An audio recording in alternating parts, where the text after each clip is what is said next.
صل على حبيبنا محمد وعلى آله وصحبه أجمعين. بسم الله الرحمن الرحيم. السلام عليكم ورحمة الله وبركاته. بسم الله، الحمد لله، والصلاة والسلام على حبيب الله سيدنا محمد بن عبد الله وعلى آله وصحبه ومن والاه. سبحانك لا علم لنا إلا ما علمتنا إنك أنت العليم الحكيم ولا حول ولا قوة إلا بالله العلي العظيم. اللهم رب اشرح لنا صدورنا. Ya Allah, lapangkanlah hati-hati kami. Wa yassir lana umurana, permudahkanlah segala urusan kami. Wahlul 'uqdatam min alsinatina, bukakanlah ikatan daripada lidah kami. Yafqahu aqwalana, agar boleh difahami tutur bicara kami. Allahumma faqihna fid din, ya Allah berikanlah kepada kami pemahaman dalam urusan agama. Wa 'allimna ta'wil, ajarkanlah kepada kami pemahaman kitab suci Al-Quran. Allahumma inna nas'aluka ilman nafi'a, kepadamu ya Allah kami meminta ilmu yang mendatangkan manfaat. Wa rizqan wasi'an tayyiba, rezeki yang luas lagi suci bersih. Wa amalan mutaqabbala, amalan yang diterima. Wa shifaa'an min kulli da', dan penyembuhan daripada segala jenis penyakit. Ahlan-ahlan kepada semua, selamat petang semua. Kita bertemu dalam program pembacaan buku Kembara Mahsyar pada siri yang ke-72, yang mana tajuk buku ini adalah Sebuah Pengembaraan Menuju Allah. Lalu sebenarnya kita hidup, janji hidup adalah untuk mati. Tak ada orang yang hidup kekal selama-lamanya, kekal abadi.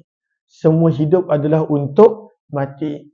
Maka setiap proses yang ditulis oleh penulis buku Al-Fadhil Ustaz Faris, yang mana bermula daripada alam roh, serba sedikit dikongsikan apa yang berlaku di alam rahim yang kita telah baca, kemudian alam dunia yang kita sedang berada, dan kita tak tahu sampai bila kita akan berada di alam dunia.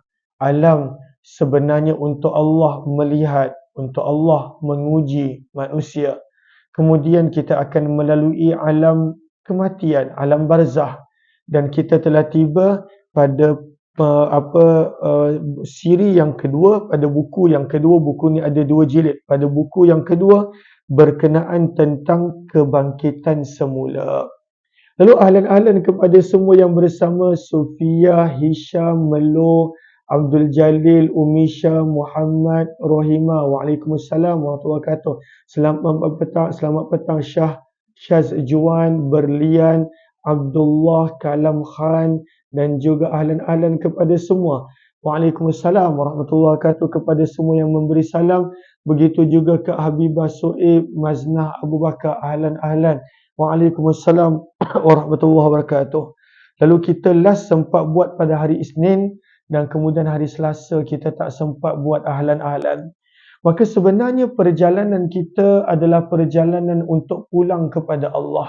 Sebab itu Al-Quran pun sebut di dalam surah Al-Baqarah tentang Inna lillahi wa inna ilaihi raji'un.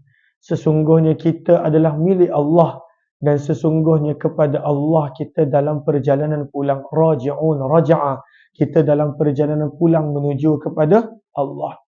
Maka seluruh penulisan buku ini adalah berkisah tentang apa yang bakal kita lalui daripada Al-Quran, daripada hadis. Sebagai contoh, maka kita nak mulakan dengan melihat surah Yasin, surah yang ke-36 ayat 51. Maka di sini ditulis, selepas tiupan sangkakala yang memusnahkan semua makhluk. Maka kita telah baca di dalam Al-Quran pada surah yang sebentar. Allahumma salli ala Sayyidina Muhammad. Pada surah Az-Zumar kita telah baca. Kita telah baca pada surah Az-Zumar, surah yang ke-39, ayat yang ke-68. Firman Allah Subhanahu wa taala, wa nufikha fis-sur, dan sangkakala pun telah ditiup. Maka sangkakala yang pertama apa yang berlaku?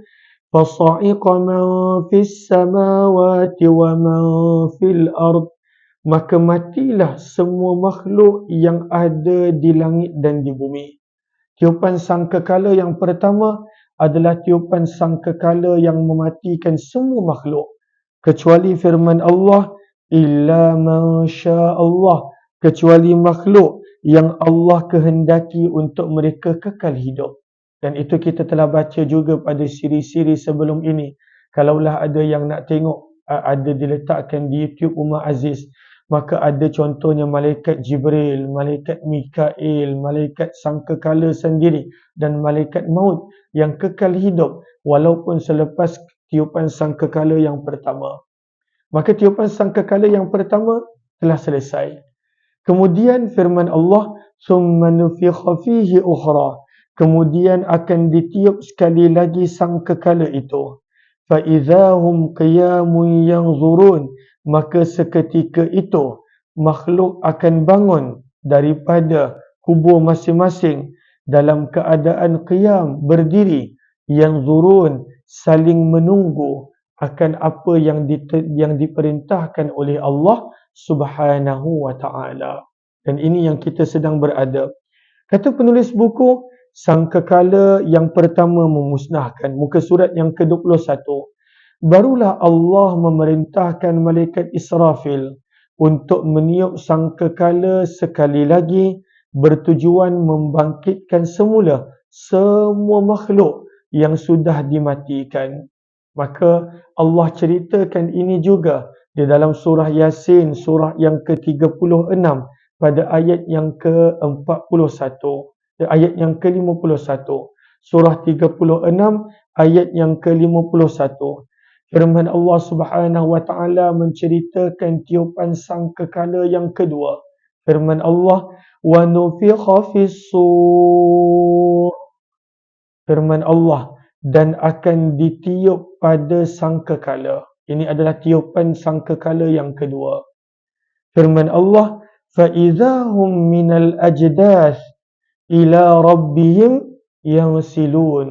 Firman Allah Subhanahu wa taala, maka seketika itu juga makhluk akan keluar daripada kubur masing-masing dalam keadaan hidup menuju kepada Tuhan mereka.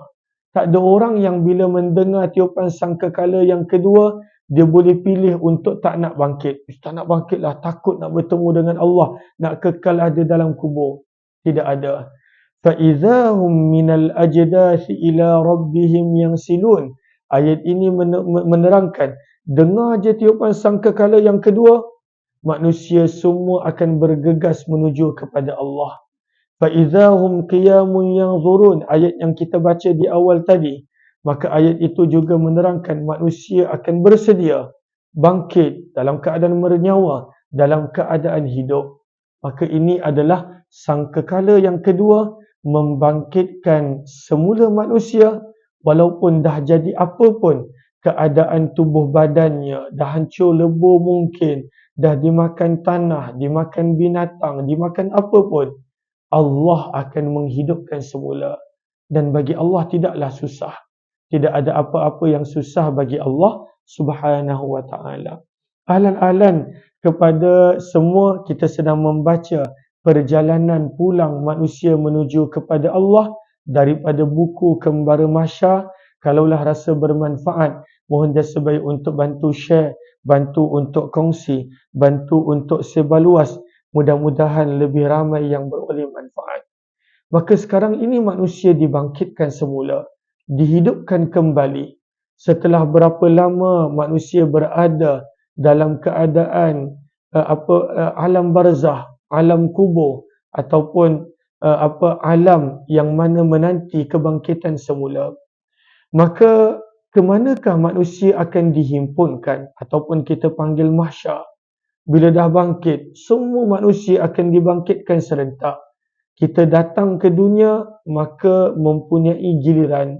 Maka atuk kita datang dulu. Sebelum tu nenek, sebelum tu sebelum tu moyang, sebelum tu keluarga-keluarga yang terdahulu. Tapi bila hari kebangkitan, Allah akan bangkitkan semua semua manusia serentak bersama dengan jin dan juga makhluk-makhluk yang lain. Maka timbul persoalan, di manakah akan berlakunya mahsyar? Di manakah manusia akan dihimpunkan, dikumpulkan? Maka sebenarnya ada beberapa pendapat, ada mengatakan ke satu tempat yang baru. Namun penulis buku memilih pandangan adalah bumi di mana kita berada masa ini, maka bumi ini juga akan menjadi mahsyar. Bumi ini juga akan menjadi mahsyar. Ini adalah pandangan penulis buku dan perkara ini menjadi perbahasan, perbezaan pendapat di kalangan para ulama. Muka surat 22.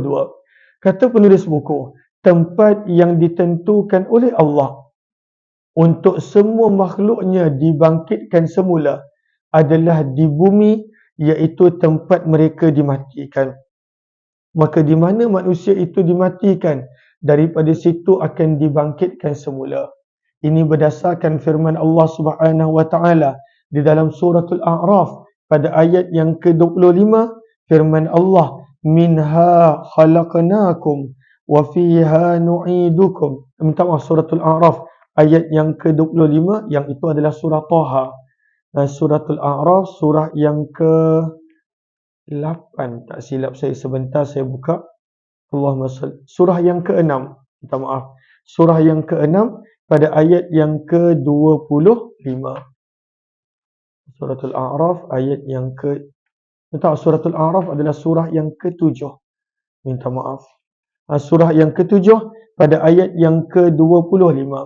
Firman Allah Subhanahu wa taala, qala fiha tahyawun wa fiha tamutun wa minha tukhrajun. Firman Allah Subhanahu wa taala, di bumi itu kamu hidup dan di situ juga kamu mati, dan daripada bumi juga pula kamu akan dikeluarkan, dibangkitkan semula pada hari kiamat. Maka ayat ini menjadi dalil dekat mana manusia mati, maka daripada situlah akan dibangkitkan semula. Maka bumi yang kita berada, daripada bumi yang sama manusia akan dibangkitkan semula. Kata penulis buku, kadang-kala menjadi persoalan. Nanti akan dibawakan kisah kejap lagi. Akan menjadi soalan, macam mana Allah nak himpunkan semula? Mungkin kadang-kala ada orang, bumi dah makan jasad dia. Ada orang mungkin binatang dah makan jasad dia. Ada orang yang mungkin jasadnya dah terbakar di dalam api. Ada orang yang mungkin kerana mati di laut, maka ikan-ikan telah makan jasad dia. Maka bagaimana Allah nak himpunkan semula? Jawapannya, Allah mampu untuk menghimpunkan semula. Allah mampu. Tidak ada perkara yang sukar dan susah bagi Allah. Kata penulis buku, bayangkan selepas semua makhluk Allah di dunia mati dan semuanya menjadi tulang belulang, anggota badan manusia kebanyakannya hancur lebur, kecuali dalam hadis riwayat Muslim yang kita akan baca kejap lagi, kecuali yang disebut sebagai tulang ekor. Tulang ekor. Maka ada satu tulang yang mana dalam hadis Nabi SAW bersabda, tulang tersebut takkan menjadi apa-apa. Tulang tersebut akan kekal ada. Allah Subhanahu wa taala akan kekalkan. Dalam hadis riwayat Muslim sabda Nabi, seluruh badan manusia akan dimakan tanah kecuali tulang ekornya. Tulang ekornya. Az-zi'ib, tulang ekornya pada waktu itu yang akan kekal. Tanah tak boleh makan, ianya akan kekal dipelihara oleh Allah. Sabda Nabi SAW, daripada tulang tersebut manusia akan dibentuk, dan daripada tulang tersebut juga daripada tulang tersebut manusia telah dibentuk ketika mana lahir di dunia, dan daripada tulang tersebut juga kelak manusia akan dibentuk sekali lagi. Maka daripada tulang ekor itulah manusia akan dihidupkan semula. Maka ada satu tulang pada tubuh badan manusia yang Allah akan pelihara, yang Allah akan jaga. Maka daripada tulang tersebut manusia akan dihidupkan semula. Allahumma salli ala Muhammad wa ala alihi washabihi ajma'in. Kemudian dibawakan satu riwayat yang dinukilkan oleh Abu Nuaim dalam kitabnya Al-Hilyah, dan riwayat ini dinukilkan daripada salah seorang ulama tafsir yang terkenal, Imam Ikrimah. Maka Imam Ikrimah membawakan contoh, kalaulah seseorang itu tubuh badannya dah dibakar, dah hancur lebur sekalipun, tetap Allah akan hidupkan dia semula. Tidak ada apa-apa mustahil bagi Allah Subhanahu wa taala. Maka Imam Ikrimah membawakan contoh bahawa kalaulah ada orang yang mati lemas di lautan, dia mati dekat laut. Dia mati dekat laut. Kemudian ikan telah makan segala daging dia. Ikan telah makan segala dagingnya. Dan tak ada yang tersisa kecuali tulang. Kecuali tulang. Ini sebagai nak contoh. Kalaulah ada orang kata, macam mana Allah nak bangkitkan semula?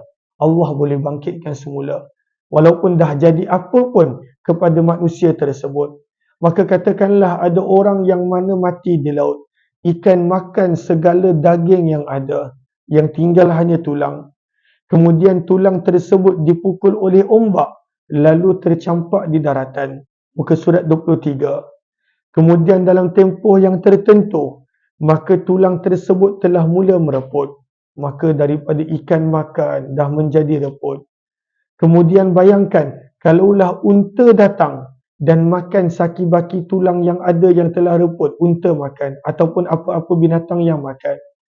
Kemudian tulang belulang tersebut telah diproses dalam perut unta, keluar menjadi najis. Kemudian najis-najis tersebut telah digunakan untuk menyalakan api daripada najis yang mana sebenarnya asalnya adalah tulang, dah diproses dalam perut unta menjadi najis. Kemudian najis, orang-orang dulu mereka menggunakan najis sebagai bahan bakar. Mereka untuk menghidupkan api pada waktu malam. Maka digunakan najis yang berasal daripada tulang untuk menyalakan api. Kemudian api tersebut dah menjadi abu ke merata tempat. Lalu macam mana Allah nak impunkan semula? Dah tak ada trace, dah tak ada apa-apa. Kalaulah nak cari tak boleh, dah jadi debu. Ini perumpamaan yang Ikrimah berikan. Maka kata Ikrimah, kalaulah itu yang berlaku, walaupun begitu, dah tak ada trace, dah tak ada tulang, dah tak ada apa. Semuanya dah menjadi debu, dah terbang di awangan. Maka kata Ikrimah, tetap apabila Allah menyuruh untuk berhimpun semula pada hari kebangkitan, maka juzuk-juzuk badan, cebisan-cebisan badan manusia ini yang telah tercerai-berai di merata tempat akan kembali bercantum dan akan kembali menjadi manusia. Maka ini adalah nak menunjukkan bahawa apa pun yang berlaku, Allah akan tetap menghidupkan semula manusia. Sebab itu bila kita baca surah Maryam, kita baca dalam banyak surah yang menjadi pertikaian oleh masyarakat Arab Quraisy adalah mereka pertikaikan bagaimana Allah nak menghidupkan semula setelah manusia itu hancur binasa. Tetapi Allah Subhanahu wa taala beri jawapan pada banyak tempat, antaranya dalam surah Toha, yang mana Allah berfirman, apabila Allah mampu menjadikan manusia daripada tak ada apa-apa pada awal kejadian, maka sebenarnya Allah mampu untuk mengulangi semula penciptaan tersebut. Maka seluruh manusia, bagaimanapun keadaan jenazahnya, mayatnya, tubuh badannya, bagaimana sekalipun, Allah tetap akan menghidupkan semula. Dan ini adalah dikenali sebagai hari kebangkitan. Kemudian penulis buku menukilkan pandangan sepupu Nabi, sahabat yang bernama Abdullah bin Abbas. Maka berkata Abdullah bin Abbas, seluruh makhluk Allah akan bangkitkan semula, termasuklah lalat. Maksudnya makhluk yang sekecil-kecilnya pun Allah akan bangkitkan semula. Cuma mereka ini tidaklah ada syurga ataupun neraka, tapi nak menerangkan semua makhluk Allah Subhanahu wa taala akan bangkitkan. Para ulama ketika menafsirkan ayat yang ke-41 daripada surah Qaf, mereka membawa riwayat berkenaan tentang malaikat Israfil yang meniup sangkakala Lalu malaikat Israfil akan berkata, wahai sekalian tulang yang sudah reput, wahai kulit yang sudah terkoyak, wahai rambut yang telah terpisah putus, sesungguhnya Allah memerintahkan kamu untuk berkumpul untuk urusan hisab dan perhitungan. Maka walaupun dah tak ada apa-apa, semua makhluk akan hidup semula, akan dicantumkan semula tubuh badan mereka. Maka kata para ulama tafsir, inilah maksud ayat yang ke-41 daripada surah Qaf yang berada pada juz yang ke-26. Pada juz yang ke-26. Maka firman Allah dalam surah Qaf, muka surat yang ke-500, Allahumma salli ala Sayyidina Muhammad, 520. Pada muka surat 520, pada ayat yang ke-41. Pada ayat yang ke-41, di mana Allah menceritakan kepada kita, malaikat akan menyeru. Itulah malaikat Israfil, peniup sangkakala. Firman Allah Subhanahu wa taala, wastami' yawma yunadil munadi min makanin qarib. Dengarkanlah seruan pada hari ketika penyeru, iaitu malaikat Israfil akan menyeru. Dan apakah malaikat Israfil akan menyeru? Yang kita baca tadi, wahai sekalian tulang yang sudah reput, wahai kulit yang telah terkoyak, wahai rambut yang telah terpisah, sesungguhnya Allah memerintahkan kamu untuk berkumpul untuk urusan hisab dan perhitungan. Maka akan berkumpullah balik manusia yang mungkin sudah menjadi debu, yang mungkin sudah hancur lebur, tulang belulang, yang mungkin tak tahu jadi apa. Manusia akan dihimpunkan semula. Muka surat yang ke-24, kata penulis buku rahimahullahu ta'ala, dari tulang ekor tersebut, Allah akan menyatukan bahagian-bahagian tulang yang lain. Kemudian Allah akan menurunkan hujan daripada langit yang akan menyatukan anggota-anggota badan manusia, mengembalikannya seperti yang asal sebagaimana ketika sebelum mati. Selepas jasad manusia kembali seperti sedia kala, Allah akan kembalikan roh kepada jasad dan memerintahkan malaikat Israfil untuk meniup sangkakala yang kedua. Maka inilah tajuk berkenaan tentang kebangkitan semula. Tidak ada yang mustahil bagi Allah. Mudah-mudahan bila Allah bangkitkan kita semula, dalam keadaan kita gembira, kita happy, kerana kita tak sabar untuk kembali ke tempat asal kita, itulah syurga. Kita tak nak menjadi orang-orang yang takut nak kembali kepada Allah Subhanahu wa taala kerana sebenarnya amalan dia tak ada, dia tak buat persediaan ataupun dia tak bertaubat, maka kita tak nak begitu. Maka inilah perkongsian satu tajuk. InsyaAllah kita akan sambung lagi esok membaca surah Taha ayat 108 dan juga ayat-ayat lain yang menceritakan tentang kebangkitan semula. Terima kasih semua. Lebih kurang ada 64 orang, 31 orang di Facebook dan 33 di TikTok. Terima kasih banyak-banyak. Jika ada yang ingin untuk mendapatkan buku sebagai rujukan, maka telah dikongsikan link. Harap-harapnya kita dapat habiskan buku ini dalam masa yang terdekat, insya-Allah. InsyaAllah pada jam 7 kita nak baca sedikit daripada buku Qalbun Salim. Buku ni sepatutnya kita baca jam 10 pagi. Namun Ramadan ni banyak pula program-program luar saya tak sempat nak baca buku ni jam 10 pagi. Dan hari ni ada masa lapang, insyaAllah jam 7 nanti untuk tempoh 15-20 minit kita nak baca sedikit tentang penawar bagi hati yang sakit. Qalbun Salim, hati yang sejahtera. Dan kita nak baca tentang bagaimana pentingnya menjaga mata. Nak menjaga mata. InsyaAllah nanti jam 7 jumpa kembali buat yang berkelapangan. Wabillahi taufiq wal hidayah. Assalamualaikum warahmatullahi wabarakatuh. Terima kasih semua. Jumpa jam 7 nanti buat yang berkelapangan, insyaAllah.